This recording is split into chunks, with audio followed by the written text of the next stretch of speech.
Connaissez-vous avec Martin Chouinard.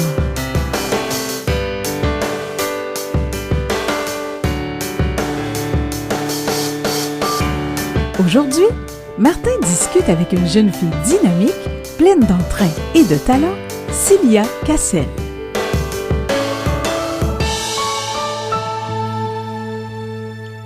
Encore une fois, cette semaine, ça me fait plaisir de vous présenter quelqu'un que je connais peu, mais que j'ai quand même eu l'occasion de croiser dans un événement dont on va sûrement vous parler plus tard. Il y a plusieurs personnes aussi qui me l'ont proposé comme invité. Et c'est une personne quand même assez jeune, elle va vous le dire aussi. Donc, vous savez qu'à Connaissez-vous, j'ai eu la chance de parler souvent avec des personnes quand même assez jeunes. Et ça se poursuit aujourd'hui. Mon invitée, elle s'appelle Cilia Cassel. Tout d'abord, bonjour Cilia. Bonjour! Bonjour et merci d'accepter, toi aussi, de participer au projet Connaissez-vous. Je pense que il y a des gens qui te connaissent, c'est sûr. Il y en a qui te connaissent peu. Il y en a qui te connaissent pas du tout. Alors, on va te découvrir aujourd'hui, si tu le permets. Mais oui, mais merci beaucoup à toi de m'avoir appelé pour ça. Je suis très, très contente. J'en suis très ravie. Et merci à vous tous. C'est un bonheur partagé, en tout cas moi et sûrement plein d'autres. Alors, j'en suis heureuse. alors, comme je te le disais un petit peu avant de commencer, puis tout ça, je pense que tu as écouté des extraits aussi d'entrevues. Le but, c'est de faire un petit parcours là, de ta vie. Est-ce que tu es à l'aise de nous dire un peu, toi, tu es né où et tu es né à quelle époque? Alors, je suis née le 13 février 2003. Je suis née ici, à Montréal. Je suis née à Montréal, en fait. OK. Et donc... 2003, on s'entend aussi là que si on calcule rapidement, là... J'ai 18 ans! Depuis très, très peu, là. Ça fait que... Bienvenue dans le monde des adultes. Merci! Je resterai toujours un enfant dans mon cœur, je crois. Donc, voilà. Mais merci beaucoup. Ben, c'est ça qui compte, hein? C'est le cœur. Oui! C'est le cœur d'enfant qu'on garde. Moi aussi, j'ai gardé mon cœur d'enfant, je pense.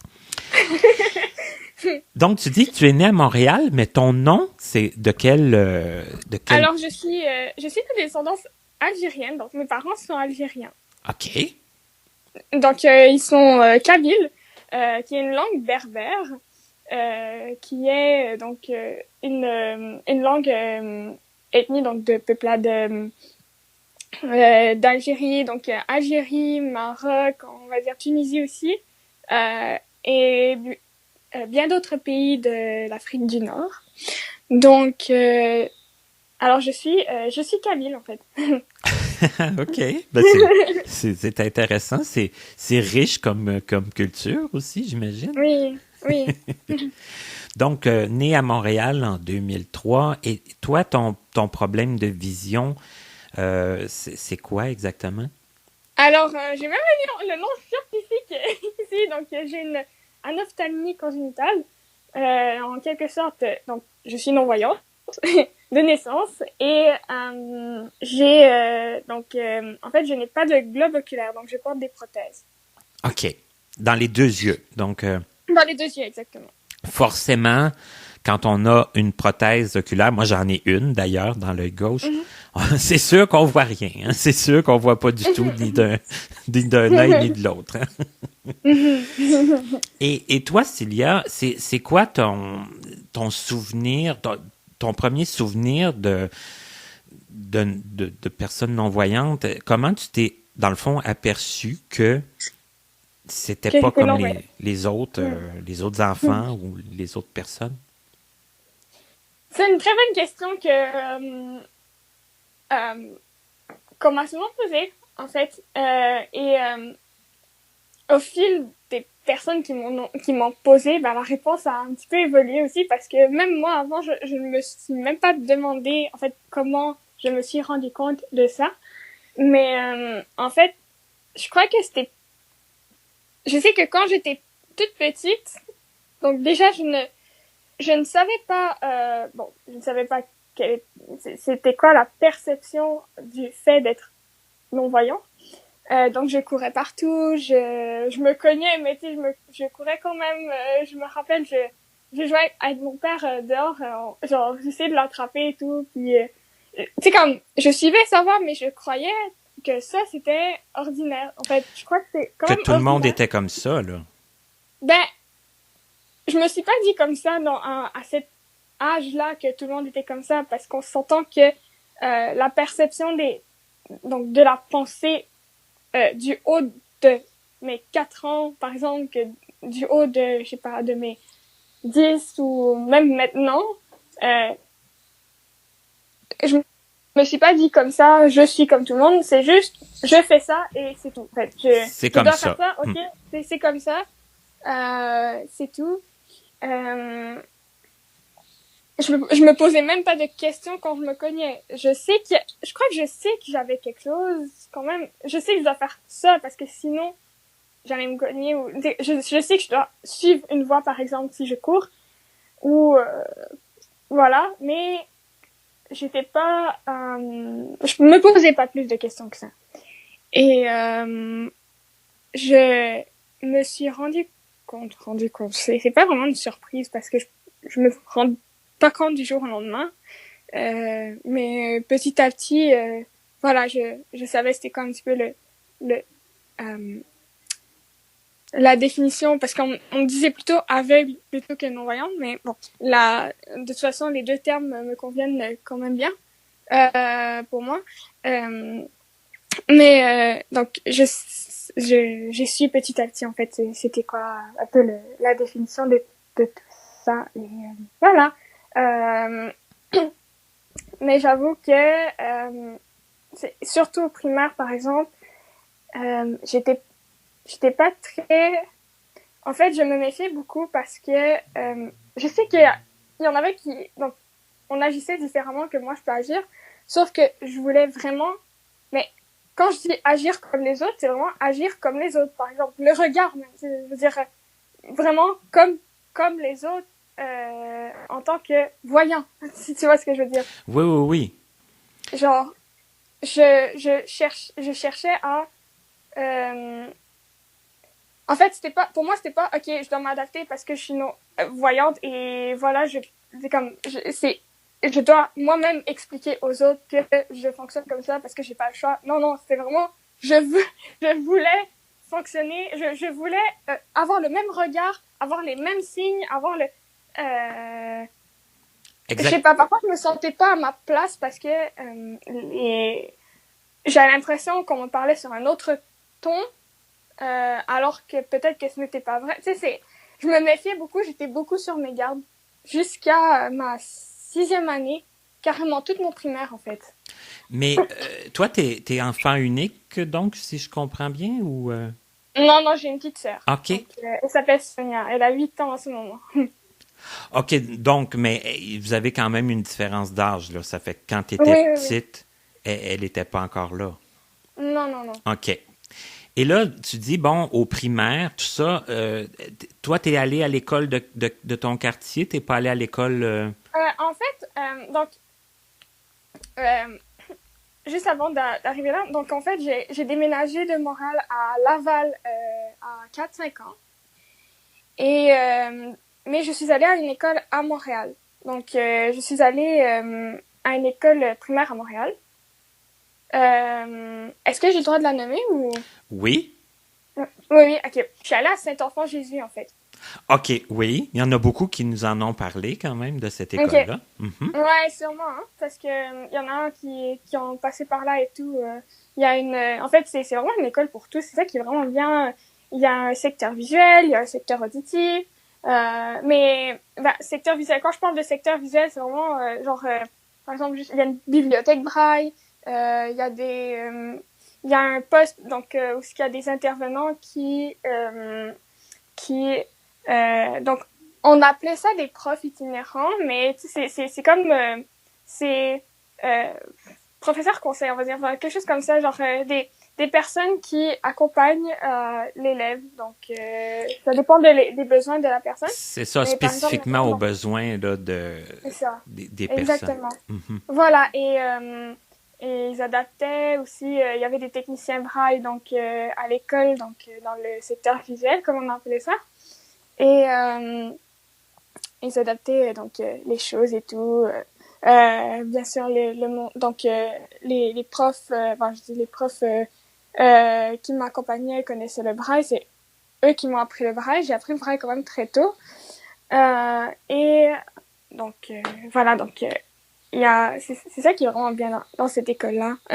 J'étais dans une classe régulière et tout, donc. Mais Voilà. avec l'adaptation dont tu avais Mais besoin, exactement. puis le Oui. soutien lié au handicap visuel. Voilà. Et ce qui est bien, c'est que ces profs-là m'ont suivi jusqu'à la fin de mon secondaire. Donc donc ça regroupe carrément les écoles primaires et secondaires OK. de la commission scolaire. Et toi, ton arrivée à l'école, est-ce que ça s'est bien passé? Est-ce que pour toi, apprendre le braille, tout ça, est-ce que ça a été difficile? Ben, dans mes souvenirs, je crois que ça a quand même été très bien. La rentrée à l'école, je crois que il y avait des petites crises par-ci par-là. Parce que, Ouais, mais qui voilà, n'en vit pas, hein, quand même, voilà. là. C'est ça. Parce que j'avais quand même en fait je crois que j'étais quand même très craintive, j'étais très rebelle aussi, je crois à mes 4-5 ans, j'étais pas habituée d'être dans ce milieu-là, on va dire, enfin au début. Enfin, je crois que je prends même au nom de plein de personnes parce que c'est pas très particulier ce que j'ai vécu, parce qu'il y en a qui ont sûrement vécu à peu près la même chose, ou peut-être ça dépend aussi du vécu, etc. Ouais, mais il y a des personnalités aussi de gens, tu sais, qui vont plus se fondre dans le décor, là, rendu dans Voilà. une classe. Exact. Puis il y en a que c'est le contraire, là, qui vont être plus difficiles à prendre le moule de faut s'asseoir, faut écouter, faut apprendre. Mhm. Et je me rappelle, moi, au début donc vraiment en pré-maternelle, j'étais beaucoup il y avait une autre personne donc qui avait une déficience intellectuelle, j'étais tout le temps avec lui. Au point qu'on doit parfois me séparer tellement j'étais comme avec lui. Genre j'étais comme fascinée par cette personne-là. Je jouais avec lui parce que aussi j'étais quand même beaucoup toute seule. Donc je jouais avec cette personne-là, on va dire. Donc Du fait de sa différence, du fait que... même juste de fait de lui, parce que même encore quand je parle, j'essaie de revenir un peu à la pensée, à ce que je pensais du haut de mes 4-5 ans, mais j'étais juste fascinée par cette personne-là. Peut-être oui, par sa différence, peut-être qu'avec les années, quand je réfléchis et tout, peut-être par sa différence, mais juste par lui, en fait, juste par cette personne. Ouais. Je sais pas comment expliquer ça, c'est cette personne-là, en fait, à part entière. Mais c'est ça, mais parce que tu dis que tu étais quand même toute seule, ça veut dire pour te faire un réseau social, c'était moins évident, là. Les gens allaient moins vers toi, peut-être aussi à cause de ta différence. Tu sais, souvent, la différence, ça peut intriguer, comme toi, envers ton ami, puis ça peut faire peur aussi envers d'autres personnes. Mais cet ami-là, en fait, je l'ai juste côtoyé pendant une année et il a changé d'école après, mais d'ailleurs, j'étais triste, je crois, d'après ce que je me rappelle, genre à mes 5 ans, quand j'étais rentrée en maternelle, j'étais triste parce qu'il était pas là. Ouais. Zut! Mais oui, en fait, je crois que c'est en partie aussi peut-être à cause de ça, mais je peux pas non plus être dans la non, ben c'est la perception de l'enfant que tu étais, là. On s'entend. Voilà. Et quand tu es arrivé comme au primaire, est-ce que les choses ont changé un peu? Est-ce que le point de vue académique, pour toi, ça s'est passé comment? Le point de vue académique, juste préciser parce que c'est assez large en fait. Mais le point de vue, je crois que j'étais quand même donc académiquement. C'est quoi en fait le point de vue académique? Pardon, Dans le fond, apprendre là pour les cours, apprendre. Tu parlais d'apprendre. T'as appris le braille tôt. Oui. Pour toi, le J'aimais braille. Ça. Oui. J'aimais ça en fait. J'ai beaucoup aimé apprendre le braille. C'était donc je l'ai appris assez jeune, donc à mes 4 ans. Donc même 4-5 ans en fait. Mais ça veut dire c'est avant de rentrer comme en première année? Avant, ouais, c'est ça. OK. Exactement. OK. Et une fois rendu en première année, donc tu connais le braille, donc là, il faut que tu apprennes à lire et à écrire comme les autres font. Ben, j'ai déjà, en fait, donc, 4 ans, j'ai déjà appris donc, à lire, à écrire et tout. OK. Je sais que, donc, à côté du programme scolaire, j'écrivais beaucoup, enfin, je tâtonnais, disons. Donc, j'écrivais beaucoup, genre, je lisais des petits livres, mais beaucoup, en fait. Depuis toute petite, en fait, d'ailleurs, j'adore lire. Et, donc, c'est ça. Donc, j'écrivais beaucoup, je tâtonnais, on va dire. Même si je faisais des fautes et tout, mais tu sais, j'étais rendue au même niveau que les autres, dans le sens qu'on fait, enfin, je veux dire, à cet âge-là, on fait beaucoup de fautes quand même. Ben, c'est ça. Ben oui. Tu sais, on apprend, on est en apprentissage, puis faut pratiquer, hein. C'est comme n'importe quoi. Faut pratiquer l'écriture, faut pratiquer la lecture, faut pratiquer. Exact. Et à mes premières années, donc première année, donc déjà j'ai appris le braille intégral, mais enfin déjà juste prématernelle, maternelle, mais je crois même que ça m'a pris juste quelques mois pour donc tout maîtriser, on va dire, ou une année, je sais plus, mais je sais que ça m'a pris quand même maximum une année. Et j'ai commencé à apprendre le braille abrégé à ma deuxième année. OK. D'ailleurs, je ne remercierai jamais assez mes professeurs pour ça. Donc. Ouais, le braille, ça a été quelque chose qui a été très bénéfique pour toi? Oui, beaucoup. Oui. En fait, je suis beaucoup attachée au braille, je te dirais. Je suis assez brailliste. Donc, j'aime beaucoup juste prendre le papier, lire. Le papier ou l'afficheur. Bon, en tout cas, j'avoue que j'aime beaucoup aussi le papier. Donc, juste prendre un livre traditionnel comme ça, sur mes genoux, lire, tourner les pages, entendre le bruit du papier qui tourne les pages, j'aime ça en fait, ça détend, c'est très relaxant et lire aussi, c'est relaxant. Même lire à voix haute d'ailleurs, c'est relaxant. J'aime beaucoup lire à voix haute. Ah oui, tu lis à voix haute? Oui, Okay. J'aime beaucoup. Donc, je lis à voix haute. Aussi, même les personnages. Tu joues les personnages? Je les joue quand même, oui, c'est ça. Ah. C'est ça. Avec plus un accent, plus, on va dire, français international. Tu vois les accents du doublage international? Oui. J'aime beaucoup, vraiment. Je sais pas, je trouve ça stylé. C'est bien. Je me mets même dans la peau de tout ça, des personnages, de l'histoire.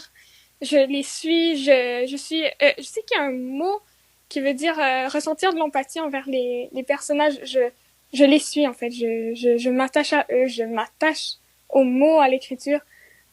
Je m'attache au braille. Je m'attache à tout ce qui est. Ça représente plein de choses parce que là déjà une fille de ton âge qui a appris le braille qui tient au braille, qui a appris le braille abrégé, hein, parce que on n'arrête pas de dire que le braille abrégé est de moins en moins enseigné. C'est merveilleux.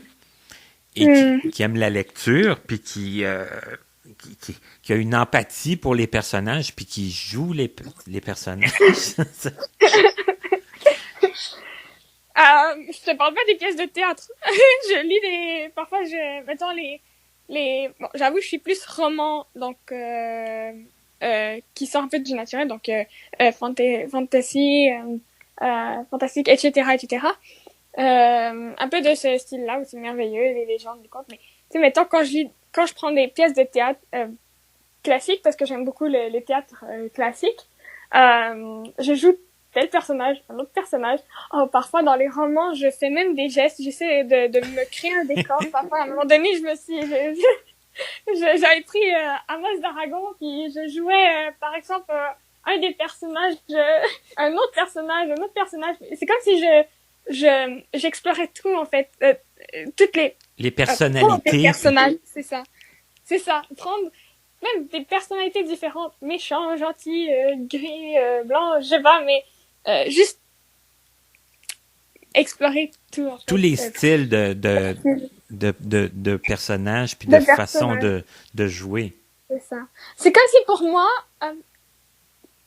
quand quand je m'attache beaucoup au livre, ce qui est le cas par exemple avec Le Seigneur des Anneaux, c'est juste wow, je l'ai lu en un trait, on va dire.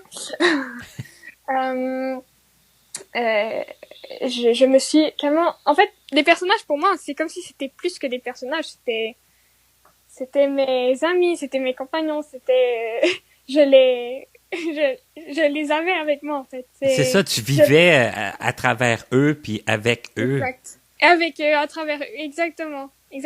Et d'ailleurs, c'est la première fois vraiment que j'en parle devant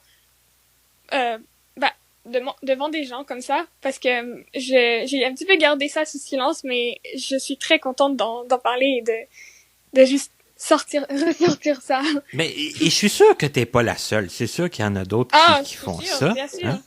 Puis, et d'ailleurs, je parle au nom de ceux et celles qui vivent un petit peu à peu près ça et qui ont des vécus particuliers comme ça sur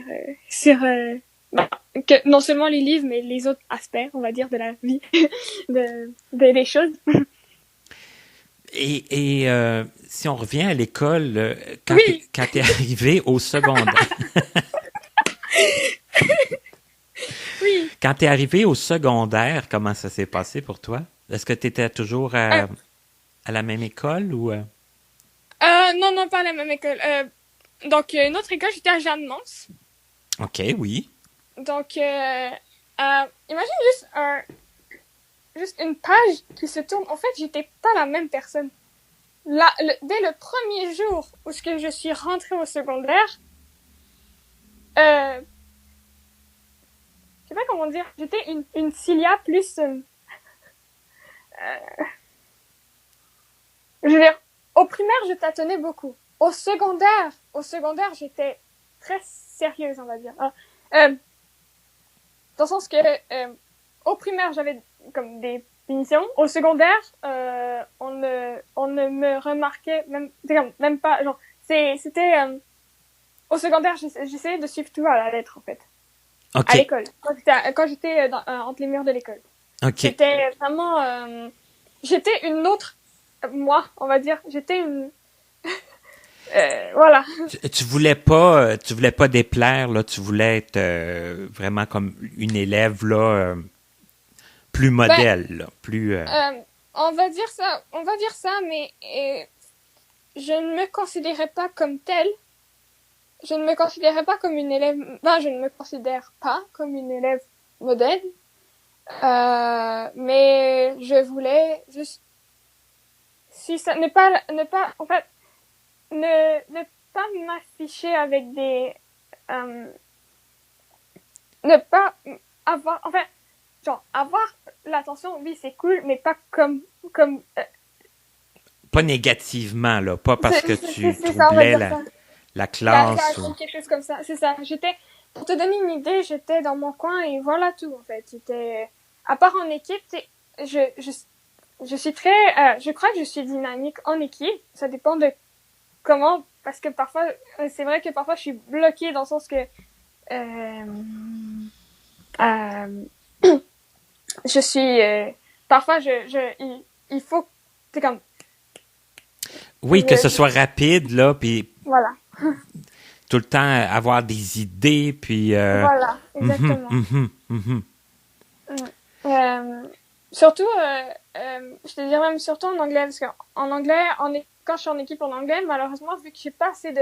En fait, c'est que j'ai un peu de la difficulté en anglais, et vu que j'ai de la misère à m'exprimer justement cette langue, malheureusement, je finis par ne juste pas parler, ne même pas faire de gestes, et juste être bloqué, figé, tandis que le monde parle, par exemple, dans une oral interaction, juste... Puis là, on me dit, mais fais des gestes, parle. Ben, oui, mais je suis bloquée. Je veux bien, mais je suis bloquée. Et donc, l'anglais, c'était peut-être pas ta matière préférée? En fait, donc, je sais pas qu'est-ce qui a fait en sorte que, même encore aujourd'hui, j'ai de la difficulté en anglais. Et vraiment, depuis le primaire, en même temps, peut-être, donc, pour être franche, pour être honnête, peut-être c'est aussi le manque de motivation. Donc, c'est comme un cercle vicieux, tu vois. Genre, au début, au primaire, je sais pas, j'étais pas tranquille, tu vois. Ensuite, donc, ce qui peut-être, je sais pas si c'est mon hypothèse, c'est peut-être, voilà, mais ce qui faisait en sorte que je n'apprenais, enfin, je ne cherchais pas à apprendre. Ensuite, j'avais de la misère, donc manque de motivation, voilà, ça, c'est découragement, etc., etc., et tout le reste. Ensuite, il y a aussi donc les dictionnaires et tu vois les Google Traductions qui m'aidaient négativement parce que c'est pas en traduisant presque tout qu'on va tout le temps apprendre. Ouais, qu'on va savoir comment tourner les phrases en anglais puis tout ça. Et malheureusement, c'est un peu en partie grâce à ça que que ça m'aidait à m'en sortir en fait en anglais. C'est ça que tu t'en es tiré. C'est ça, parce que je voulais pas me... Et en même temps, le pire, c'est que c'est en toute légalité parce que, genre, j'avais le droit en quelque sorte. C'est ça, t'avais le droit, mais comme tu disais, c'était comme pas la manière pour devenir encore meilleur, là. Voilà, et malheureusement aussi, je parle au passé, mais je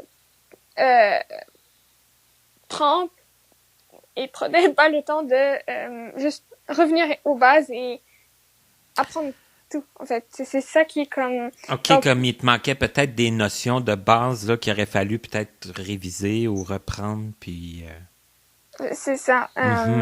Voilà. Et en même temps, aussi, tu sais, je veux dire, il y avait des trucs dont j'utilisais pas, par exemple, les dictionnaires, etc. Donc, pour les examens de grammaire, par exemple, j'avais des 73, 75, ça va, il y a pas de souci.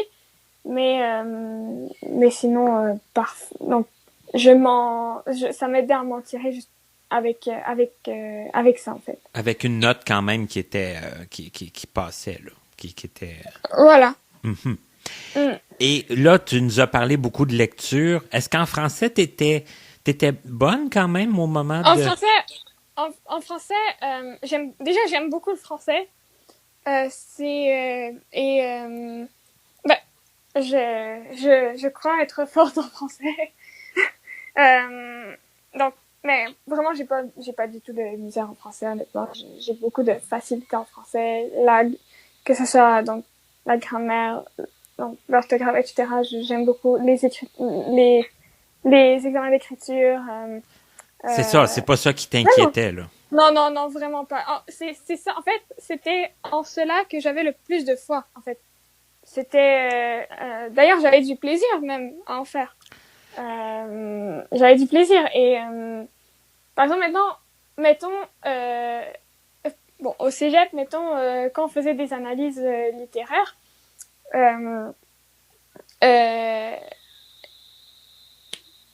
c'est pas mon style d'écriture parce que j'aime beaucoup plus écrire des textes narratifs et ça dépend même de quel type de texte narratif, donc plus merveilleux, etc., etc. Mais vraiment quand le pire, c'est que parfois, je m'inquiétais parce que j'étais comme, mais attends, j'ai aucune idée, donc, pour les textes d'analyse, etc., j'ai aucune idée, même les textes descriptifs, explicatifs, etc. Je suis comme, je bloque au début, puis là, je commence à écrire. Et là, à la fin, ben, je me rends compte que j'ai un petit peu trop dépassé les nombres de mots. Donc, j'ai un peu comme, je me suis un petit peu comme trop poussée, alors que finalement, ben, je peux juste me laisser aller puis avoir confiance et juste ça. Sans trop en mettre, là, sans Sans trop. trop en mettre, voilà. Je suis tellement complexe que voilà. Je crois que les profs de français m'aimaient beaucoup, je crois. Ben, c'est pas tout le monde, hein, qui aimait le français, qui était bon en français, qui aimait lire. Il y en a pour qui lire un livre, c'était Mais oui. une grosse crainte, une grosse peur, puis écrire aussi, puis tout ça, ça fait... Ça, c'est moi en anglais. C'est ça c'est moi en anglais. C'est lire. Mais oui, je comprends aussi. Quelle autre matière tu aimais? Alors, j'aimais beaucoup le RCR. Donc, on faisait du RCR en secondaire 5. J'aimais vraiment beaucoup. C'est quoi le RCR? Donc, réanimation cardio-respiratoire. Ah, OK, vraiment, OK, c'est vraiment ça que les cours là, de réanimation cardio. Oui. Okay. Il y avait pas que ça aussi. Il y avait vraiment, que ce soit donc on apprenait vraiment sur chaque système du corps humain, etc.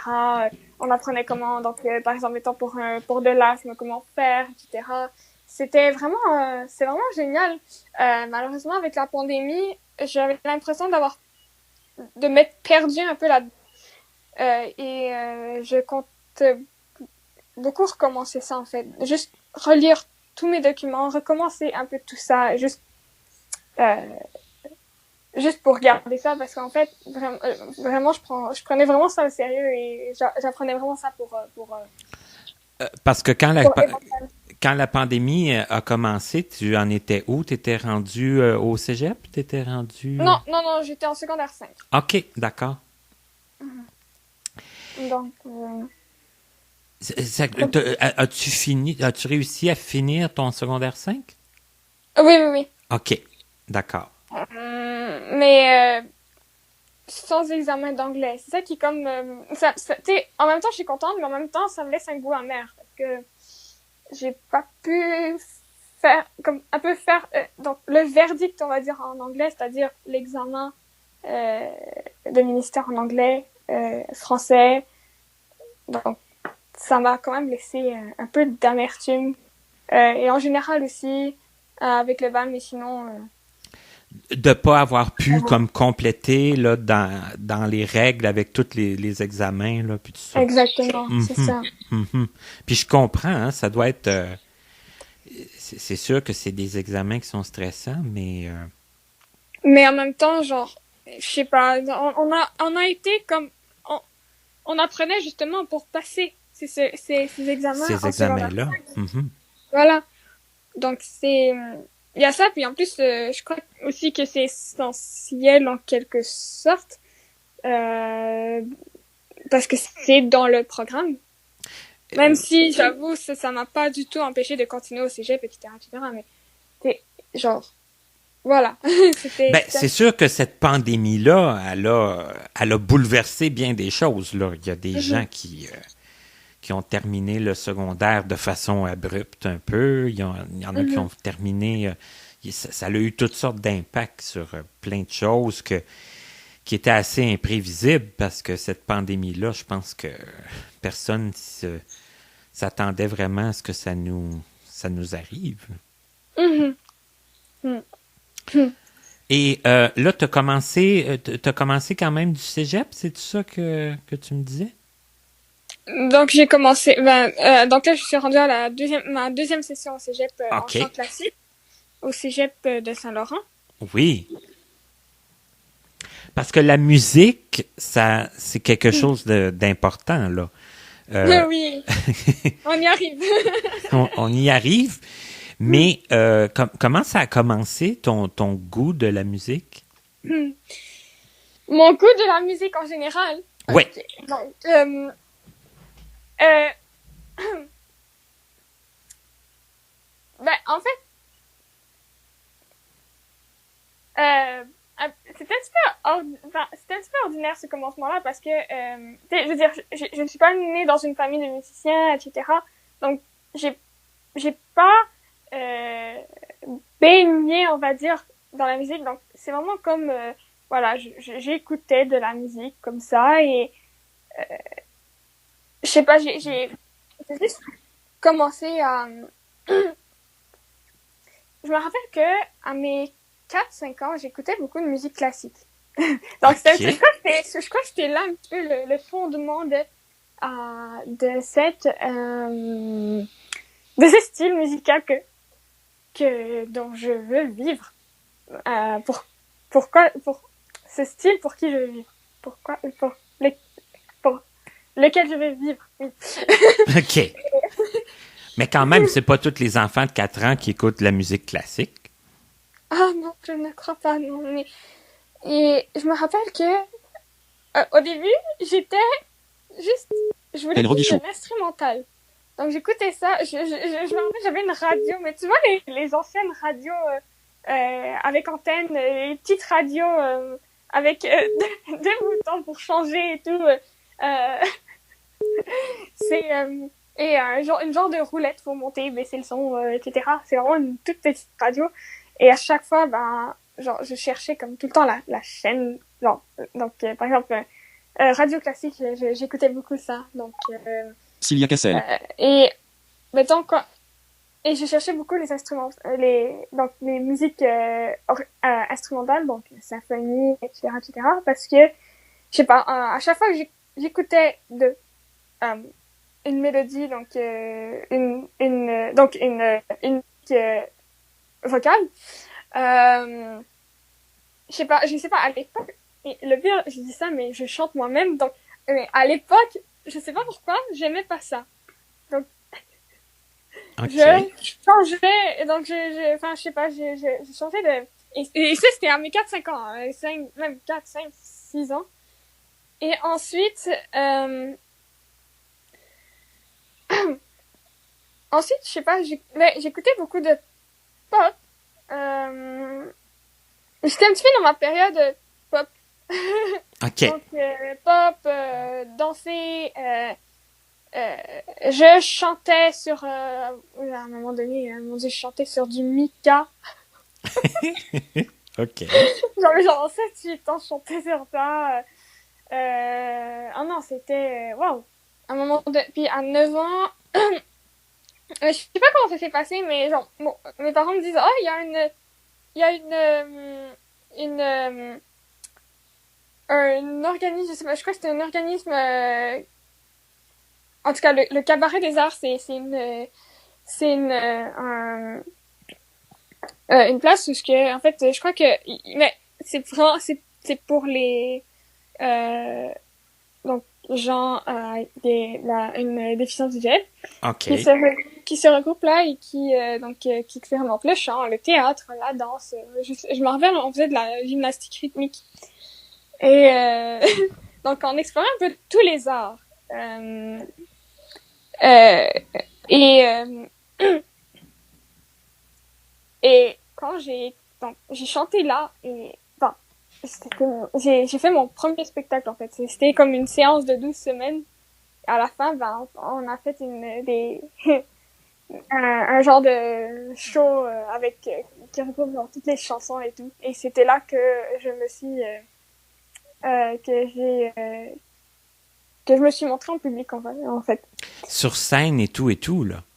Oh oui, devant les parents, etc. OK.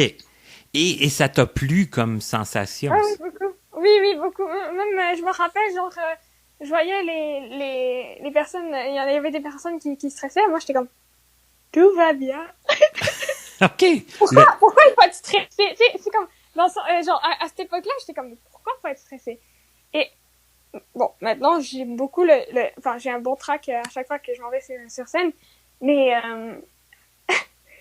à cette époque-là, j'étais comme, mais, pourquoi? Il y a des gens, ok, on chante. voilà. Mais toi, tu vivais bien avec le stress. Pour toi, c'était pas... Non, c'était vraiment... j'aimais beaucoup ça, en fait. Vraiment. Même encore, je crois que j'étais à mes 9 à mes 9 ans, je crois que j'étais dynamique quand même, en mode... je crois que je crois que je faisais rire le monde parce que je parlais et tout, j'étais... voilà. Mais bon, aujourd'hui, je me considère pas comme très bonne oratrice, mais je sais pas, je crois que je suis plus là pour chanter. Je suis plus faite pour chanter que pour parler en quelque sorte. OK, Je c'est crois. vraiment plus le chant là qui est... Oui, OK. exactement. OK. Et là, après cette expérience-là, qu'est-ce qui s'est passé? Parce que là, t'as comme découvert quelque chose d'important, là. Mais je savais que le chant, même depuis mes 4-5 ans, je chantais. Donc, tu sais, je chantais dans le salon, dans l'école. J'avais dit ça à une autre entrevue, mais je chantais dans, tu vois, genre, tu sais, l'écho d'une salle de bain. Bon, à chaque fois, je chantais là et tout. J'entendais comme cet écho, et c'est comme, oh, cool, ça résonne, en plus, j'ai l'impression de faire les bonnes notes. Ça va! Tout va bien! Ah, c'est cool! C'est ça. Et, donc, mon Dieu, ça me rappelle tellement des souvenirs, parce que, tu sais, je parle et tout, mais... Luminosité de l'écran réduite. La chose. Et donc, après mes 9 ans, bah, je te dirais que j'ai quand même... En fait, j'ai fait, donc... aussi, bon, j'ai fait aussi des spectacles avec des cours de chant en groupe. Donc, à cette époque-là, donc 10-11 ans, je faisais des cours de chant donc en groupe. Il y avait beaucoup de chanteurs populaires. Moi, je me rappelle à cette époque, j'étais Marc Dupré. Je prenais plein de chansons de Marc Dupré, je chantais tout le temps. Genre, à un moment donné, j'avais juste pris comme j'ai même pas pris un karaoké. Enfin, en même temps, il existait pas, il y avait des chansons qui n'existaient pas de karaoké, etc. Et je chantais comme un octave plus haut sur sa voix. Là, j'aimais tellement ça. Et je me rappelle, à cette époque, j'avais pas de vibrato. Ma voix, comme, elle était donc, elle était un peu, donc, elle glissait, on va dire. Donc, j'avais pas de, donc ça faisait un genre de ah, et non un ah. Il y avait comme pas de vibrato là-dedans. OK. Et ensuite, donc, je faisais des spectacles à ces cours de chant-là. J'en faisais aussi à mon école, comme ça, normal.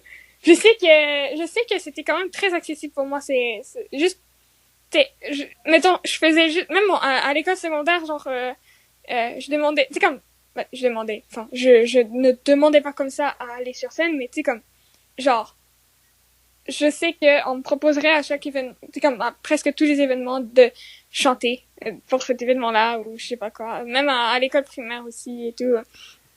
Et j'ai commencé, donc, la première chanson, donc, le premier air d'opéra, donc, ce qui m'a vraiment mise dans la musique classique, c'était ça, en fait. J'avais entendu un air d'opéra. Je me rappelle, je la chantais tout le temps. Mais tu sais, je la fredonnais tout le temps. Je connaissais même pas le titre.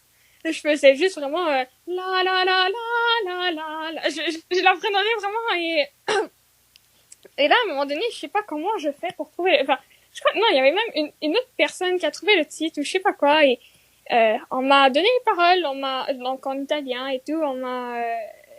voilà, et je l'ai appris, je l'ai chanté.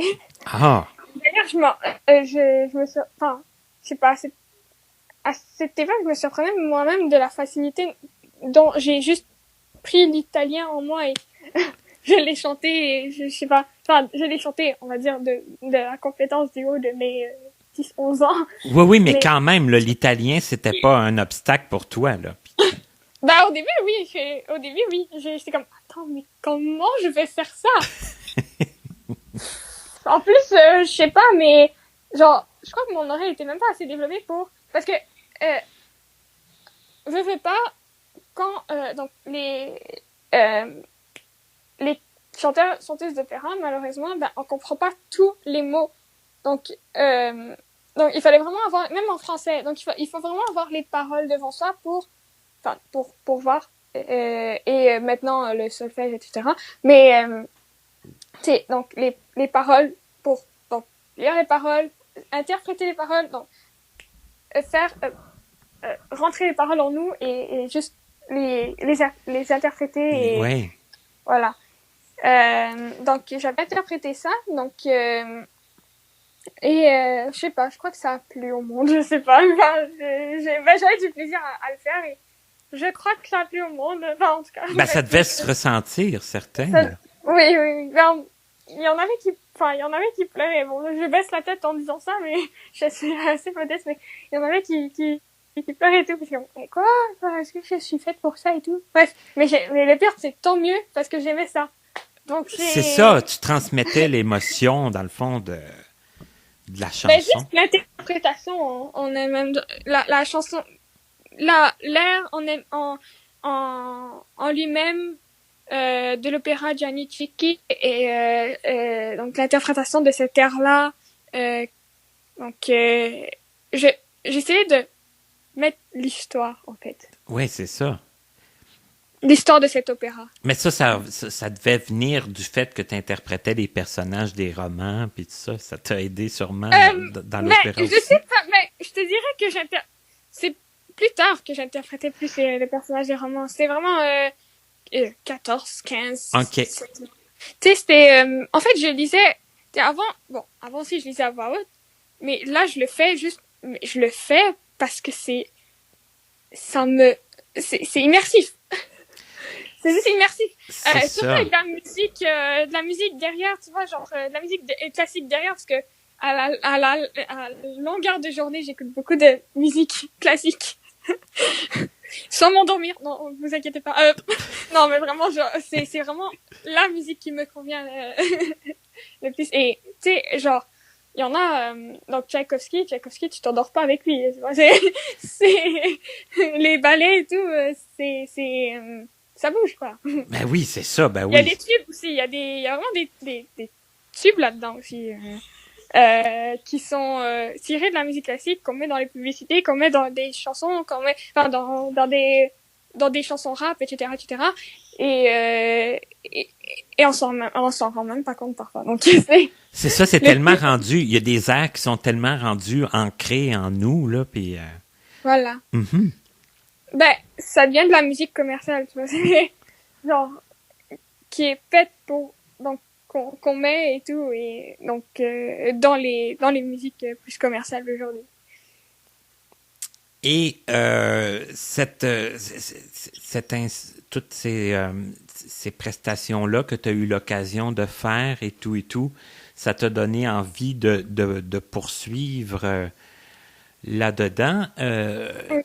Comme je le disais tantôt, moi, je t'ai entendu chanter dans un événement bénéfice, mais il est arrivé autre chose. Là. Il y a eu t'as fait quand même des grosses choses. Là. T'as fait la voix junior, tout ça.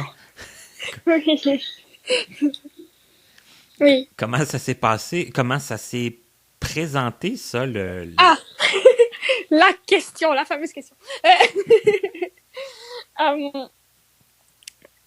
Oh mon Dieu, ok. Bon, déjà, donc j'ai fait une première tentative de pré-audition. Pré-audition, donc la première ronde, on va dire, des pré-auditions, parce qu'il y en a 2 avant de passer aux auditions. Donc la première année, ça avait pas marché, donc à la saison 1, j'avais chanté Je vole de loin, une chanson qui n'a pas fait ressortir en fait déjà le style que je veux et mes capacités, on va dire. Okay. Outre le fait qu'elle est très très belle. Et je sais que j'y mettais beaucoup d'émotions et tout. Mais la deuxième année, je m'en rappelle plus de toutes les chansons que j'ai chantées aux pré-auditions. Mais je sais que j'ai chanté Nel Corpio non mi sento, donc c'est une petite mélodie italienne très très très, très mignonne, qui était assez simple. Et donc, j'avais chanté pour ça. Je sais, donc, je devais chanter comme 2 chansons à la première ronde, 2 autres chansons à la deuxième ronde. Et d'ailleurs aussi pour la voix, c'était plus mes parents qui m'ont poussé. Moi, j'étais comme, attends, ils vont pas me prendre, c'est sûr. OK. C'est que toi, t'as accepté d'y aller, mais... J'ai accepté, j'ai fait pourquoi pas. À la première année, mais à la deuxième, j'ai fait, mais pourquoi? Enfin, je sais pas pourquoi, je veux pas, c'est comme, tu sais, on se réveillait comme à 5h du matin pour attendre et tout. Et puis, donc, pour notre tour et tout. Puis, j'étais comme, en fait, c'est pas que je voulais pas essayer, parce que j'étais comme, bon, on va faire ça, mais est-ce que cette deuxième tentative va marcher? C'était comme, j'étais pas sûre. Mais là, il y a eu la première audition et là, forcément, ils t'ont appelé pour la deuxième. C'est que là, déjà, tu te rendais plus loin que... Ah là, oui, c'est ça exactement. J'étais comme, quoi? Je sais pas. Déjà, c'est beaucoup, ouais. Ouais, déjà, c'est beaucoup. Déjà, j'étais comme, mais non, c'est pas ma voix, ça. Non. Et c'est pas moi, ils font erreur. Et là, je reçois le coup de téléphone. Tu passes donc tu passes aux auditions de la voix et tout, tu vas voir les côtes et tout. Et le cri que j'ai poussé, quoi. Juste le coup que j'ai poussé, c'était à fendre les tapants. Quoi. Oui, parce que là, j'imagine que là, on espère un peu plus, là, quand même, quand on voit... On espère, c'est ça, oui, je sais pas, je m'en bats. Tu sais, j'étais contente, mais je m'en bats les pas. J'étais comme, bon, ça va arrêter là. Ça va être la troisième étape, mais ça va arrêter là, t'inquiète pas. Et là, du coup, bah, voilà. Donc, les rencontres commencent et tout. Je me rappelle, j'avais un accompagnateur, il était super gentil. Il m'accompagnait un peu partout, où qu'on allait et tout. C'était génial. On tournait, en fait, pour les... Mais attends, comme l'accompagnateur, est-ce que c'était quelqu'un que toi tu connaissais ou si c'était quelqu'un que... Non, c'était quelqu'un De la production? Je sais qu'il s'occupait de donc traduire les courriels, donc anglais, français, donc d'écrire les courriels et tout, de l'envoyer et tout. Il m'accompagnait partout en fait. C'était vraiment wow. Je sais qu'on me l'avait comme présent dans mes souvenirs et tout, mais c'est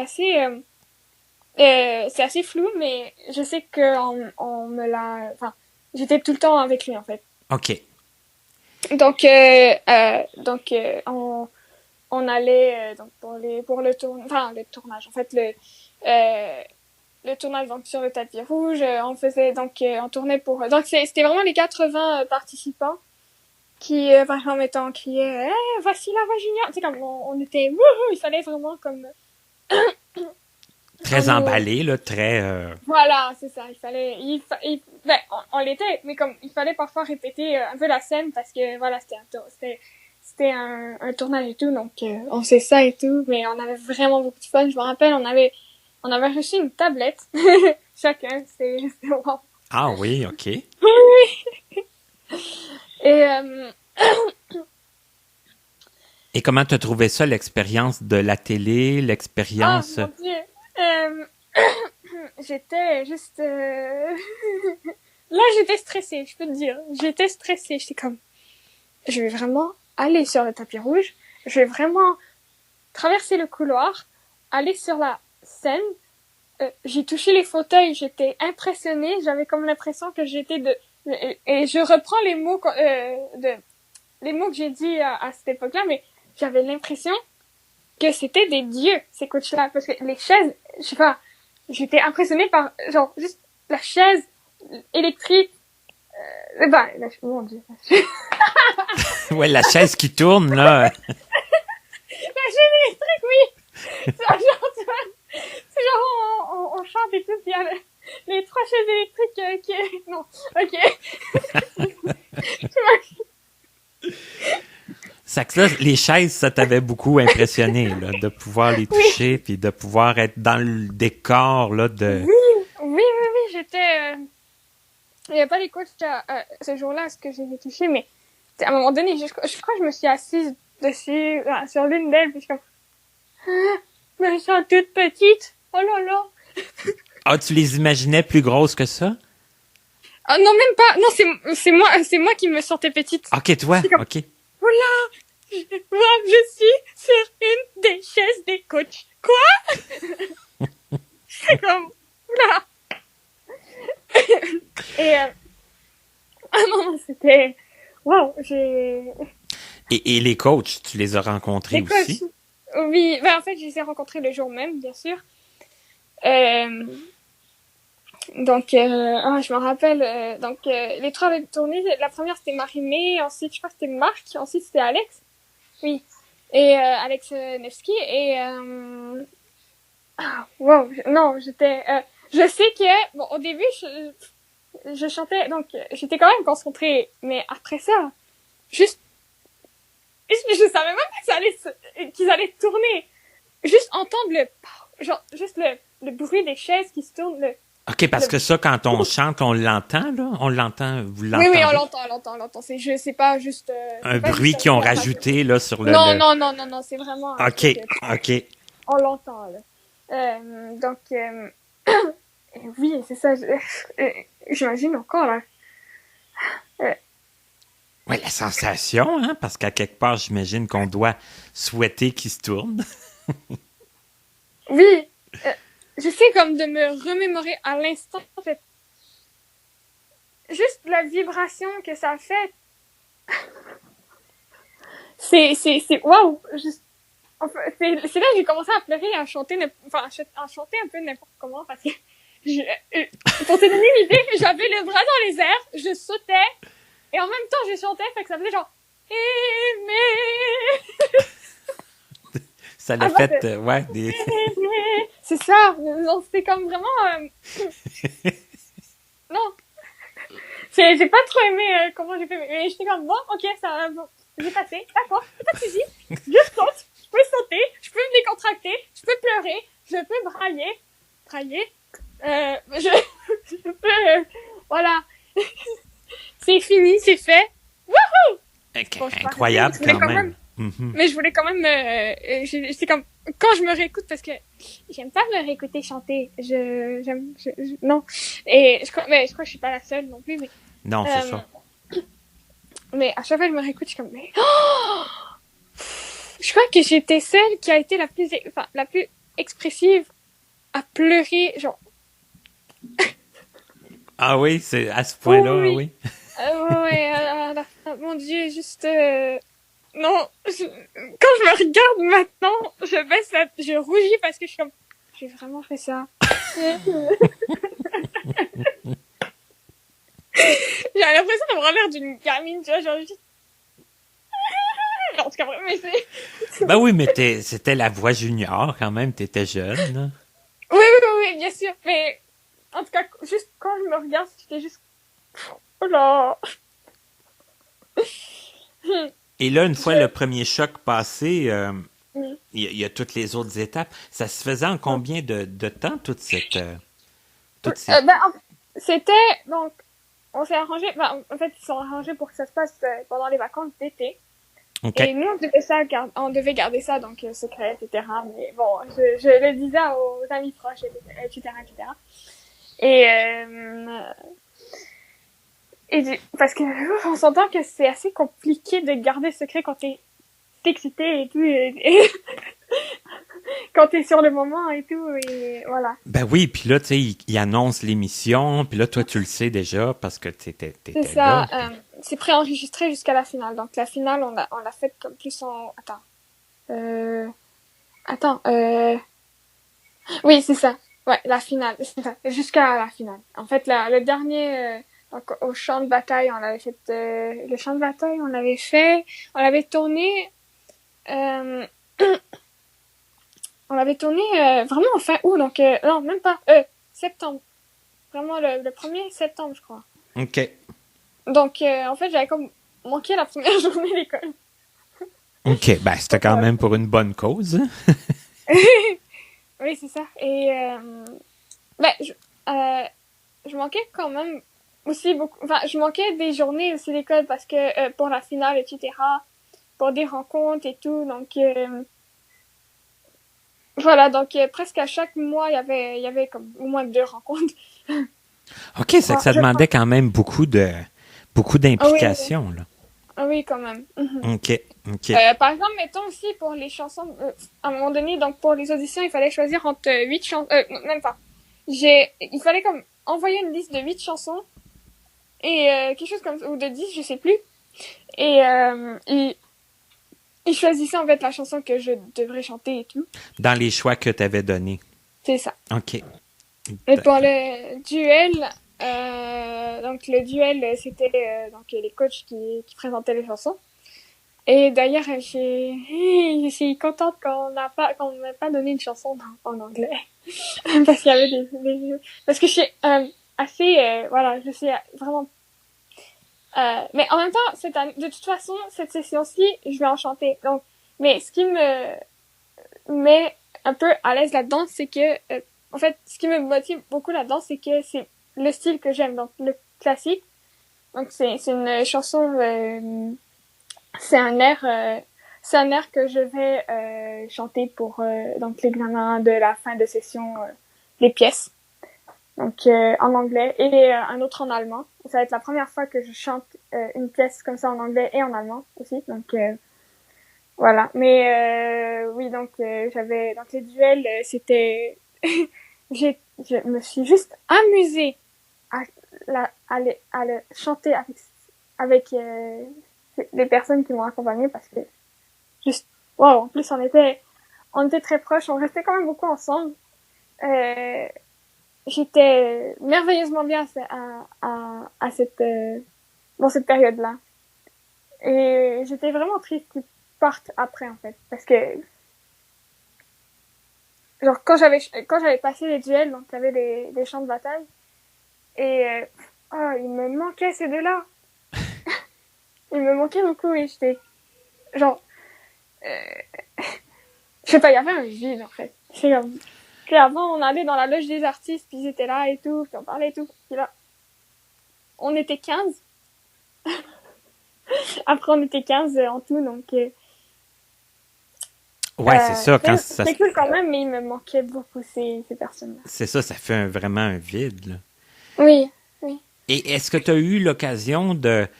est-ce qu'il y a beaucoup de gens qui te reconnaissaient après, qui te parlaient, qui te disaient « Ah, on t'a vu à la télé. » Oui, oui, il y en avait beaucoup, oui.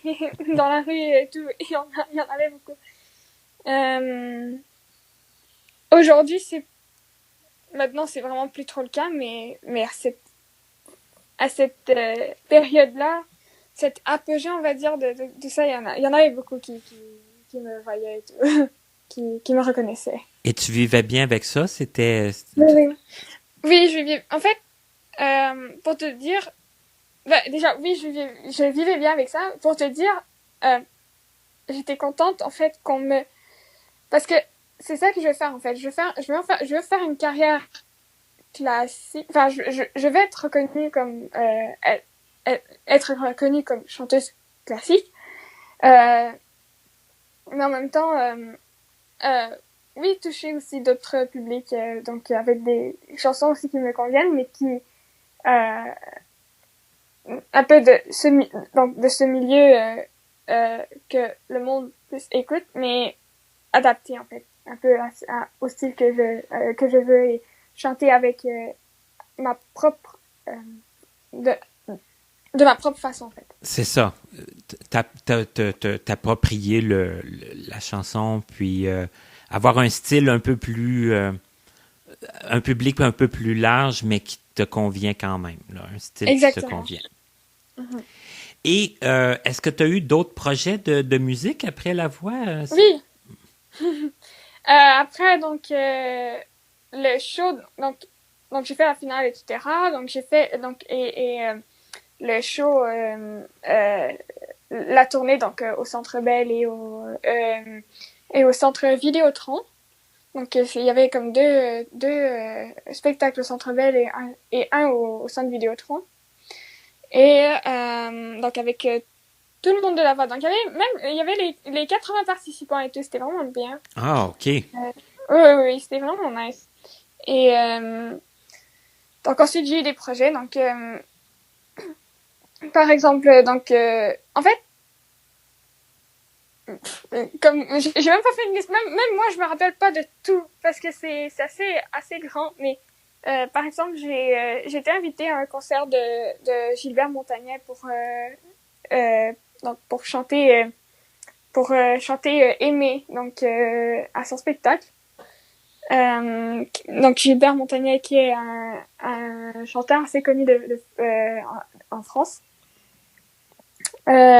J'ai été aussi chanter avec donc au Capitole de Québec aussi pour donc au Mirage aussi, donc le club de golf de Céline Dion. Ah oui, oui, oui. J'ai chanté là, et donc c'est là que j'ai rencontré Claudette d'ailleurs, sa sœur, que je ne remercierai jamais assez aussi parce que c'est grâce à elle en fait qu'elle a réalisé mon rêve de chanter avec un orchestre symphonique. Donc c'était donc j'ai chanté à la Maison des Arts en fait, et c'était la première fois que j'ai eu un concert. En fait, il y avait mon affiche et tout, puis c'est comme quoi, mais attends, c'est pour moi, enfin je veux dire, je suis pas je peux vraiment chanter 5 pièces avec un orchestre et tout. Quoi? C'est quand même incroyable. Ben, en fait, j'en baisse la tête, mais oui, je veux dire, c'est juste moi, je suis moi-même, enfin, en fait, c'est trop pour moi, en fait.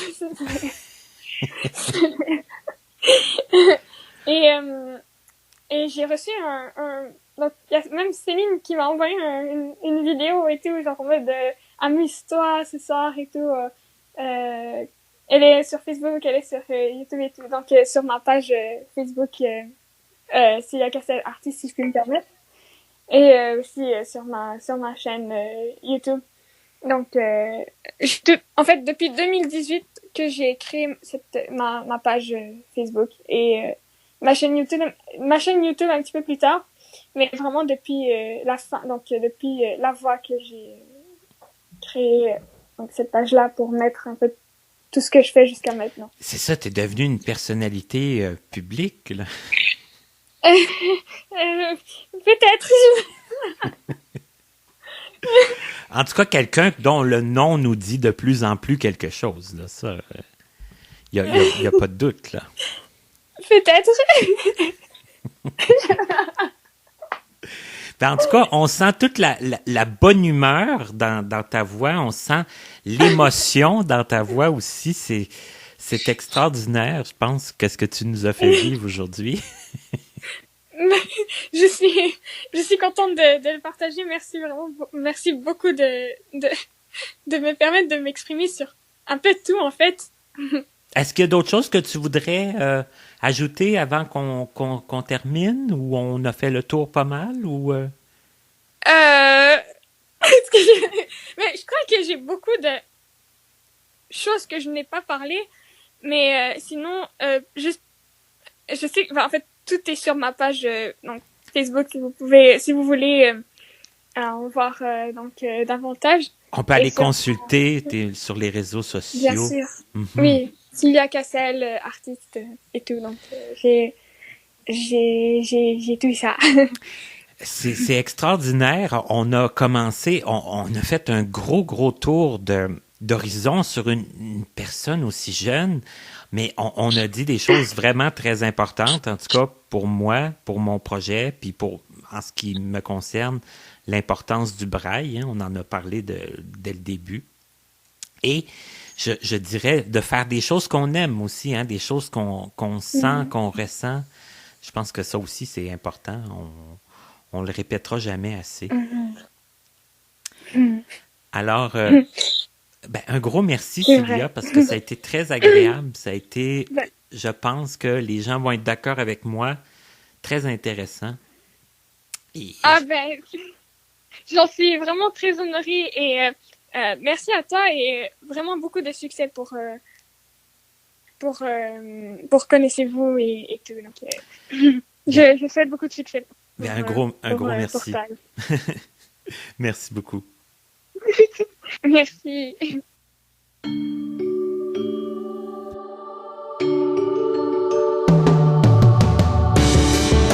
Vous venez d'écouter Connaissez-vous avec Martin Chouinard, collaborateur bénévole. Montage, Frédéric Gauthier. Mise en ligne, Stéphanie Carrasco. Musique, Stéphane Pilon. Présentatrice, Katia Darèche. Un immense merci à l'Association des aveugles de la Rive-Sud, AARS, ainsi qu'aux autres entreprises et organismes de nous prêter des locaux pour l'enregistrement de certaines de nos entrevues. Pour connaître les dates de nos prochaines émissions, ainsi que nos invités à venir, nous vous invitons à vous abonner à notre infolettre et à nous suivre sur les réseaux sociaux. Vous pouvez nous faire part de vos questions, commentaires et suggestions en passant par notre site Internet au www.martinchouinard.com. Avant de vous quitter, il est important de vous rappeler que les opinions émises par les invités entendus à cette émission leur appartiennent et ne reflètent pas nécessairement la pensée des collaborateurs de Connaissez-vous. À la prochaine!